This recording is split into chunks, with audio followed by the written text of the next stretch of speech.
Most people over 60 have been told one of two things about thinning hair. Either it's genetics and there's nothing you can do, or they've been sold something that promised the world and delivered nothing. Today we're doing something different. Suki has gone through the actual peer-reviewed research so we can tell you what science says is worth trying, what isn't, and one thing you're probably not doing that costs absolutely nothing. Before we get into what works, I want to explain why hair thins after 60 in the first place, because most people are treating the wrong thing. There are actually three distinct causes of age-related hair thinning, and the approach that helps one type can be completely irrelevant for another. Before we go further, a quick note. I'm Suki, and I'm an AI-generated wellness character. Nothing we share on this channel is medical advice. If you have questions about hair loss, scalp health, or any supplement, please speak with your doctor or a dermatologist before making any changes. Now, let's get into the research. So if you've tried something and it didn't work, it might not be that it doesn't work. It might be that it wasn't the right match for what's actually happening on your scalp. Exactly. The first cause is hormonal. After 60, levels of estrogen in women and testosterone in men shift, which changes how sensitive hair follicles are to a hormone called DHT. DHT gradually shrinks follicles over time, producing finer and shorter hairs until eventually the follicle stops producing hair altogether. This is androgenetic alopecia, the genetic pattern kind, and it's the most common type in this age group. That's the one most people recognize. The slow retreat at the temples or the widening parting for women. The second cause is nutritional. Hair follicles are among the most metabolically active cells in the body. They need a constant supply of iron, vitamin D, zinc, and protein to function. A 2019 review published in Dermatology and Therapy found that deficiencies in iron, vitamin D, and zinc are among the most frequently identified nutritional drivers of hair loss, and they're also among the most overlooked in older adults, partly because absorption of these nutrients decreases with age. So it's not just about what you're eating. It's about what your body is actually absorbing. That's the piece most people miss. And then the third cause is inflammatory, conditions like alopecia areata, where the immune system mistakenly attacks hair follicles, causing patchy loss rather than diffuse thinning. That distinction matters because the research behind some natural approaches applies specifically to the inflammatory type, not the hormonal type. Which brings us to what people actually want to know. What does the evidence say is worth trying? Let's start with the one that has the strongest research behind it, which is rosemary oil. In 2015, a randomized controlled trial published in the journal Skin Med took 100 people with androgenetic alopecia, the hormonal genetic type, and split them into two groups.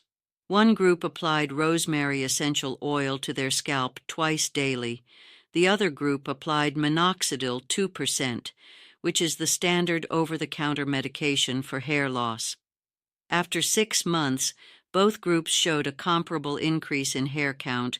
Rosemary oil performed similarly to a pharmaceutical medication in a properly controlled trial. That's a real study on the most common type of hair thinning in this age group. Not mice, not a handful of people, 100 participants, 6 months, published in a peer-reviewed journal. The proposed mechanism is improved blood circulation to the scalp and anti-inflammatory compounds called rosmarinic acid and carnosic acid, which research suggests may help protect hair follicles from the oxidative stress that accelerates age-related thinning. The important caveat is that this is one study with a relatively small sample, and it compared rosemary oil to the 2% strength of minoxidil, not the 5% strength, which is what's typically recommended for men. Larger trials are still needed, but as a low-risk, low-cost addition to a routine, the evidence is genuinely promising. And what does actually using it look like? You're applying 5 to 10 drops of diluted rosemary essential oil directly to the scalp, not the hair itself, and massaging it in. The key word there is diluted. Rosemary essential oil should never be applied undiluted to skin. It needs to be mixed into a carrier oil first, 1 to 2 drops of rosemary oil per teaspoon of a carrier like jojoba or coconut oil, twice daily, consistently, for at least 3 to 6 months before expecting to see meaningful changes. Hair cycles are slow. Follicles that have been in a resting phase don't respond overnight. Patience is the part nobody wants to hear, but it's the part that actually matters. Now let's talk about onion juice, because this is where I want to be more careful than most sources are. There is a frequently cited 2002 study from the Journal of Dermatology that found participants applying onion juice twice daily to their scalp showed higher rates of hair regrowth compared to those using tap water. The regrowth rate reported was striking, and that number gets cited widely online. So why the caution? A few important limitations. The study was small, 38 participants, and it was open label, meaning neither the researchers nor the participants were blinded to what they were using. Half the original participants dropped out before the study completed. Most importantly, the participants had alopecia areata, the autoimmune, patchy type of hair loss, not androgenetic alopecia, which is the type most people over 60 are dealing with. And in the 23 years since that study was published, it has not been replicated at a larger scale, and onion juice does not appear in any major dermatology treatment guidelines. That doesn't mean it doesn't work. It means we genuinely don't know yet whether it works for age-related diffuse thinning. So it's not that the study is made up. It's that the study has been applied much more broadly than its evidence actually supports. That's exactly right.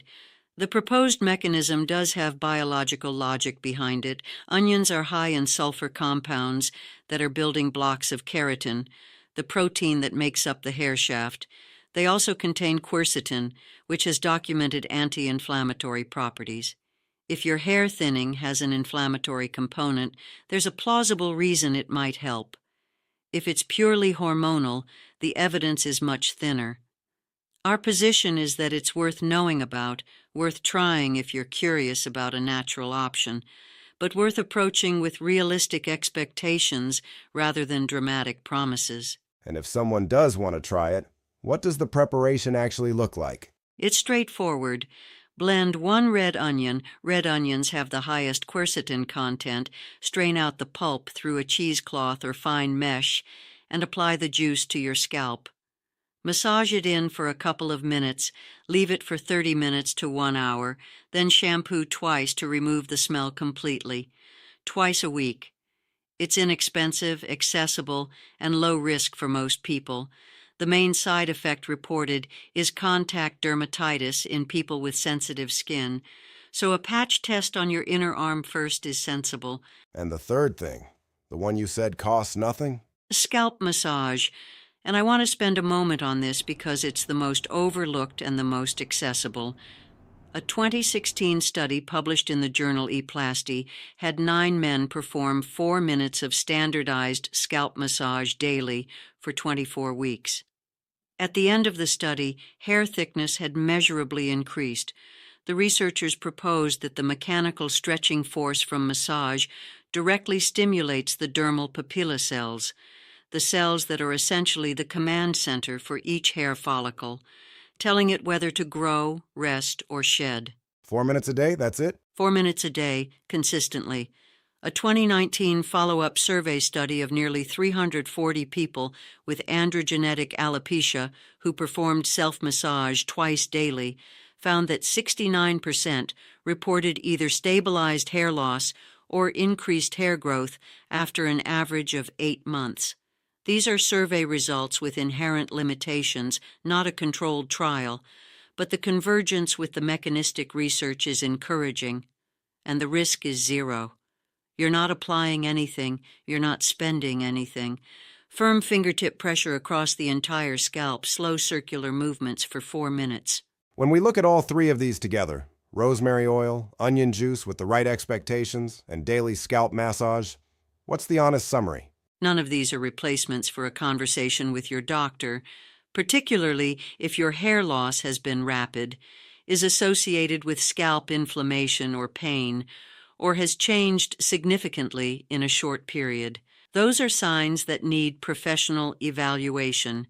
But for the gradual thinning that many people over 60 experience and want to address proactively, affordably, and with options that don't involve side effects, the evidence for rosemary oil is the most robust, scalp massage is the most accessible with zero downside, and onion juice is worth knowing about honestly rather than through inflated claims. All three can work alongside medical treatments if your doctor recommends them.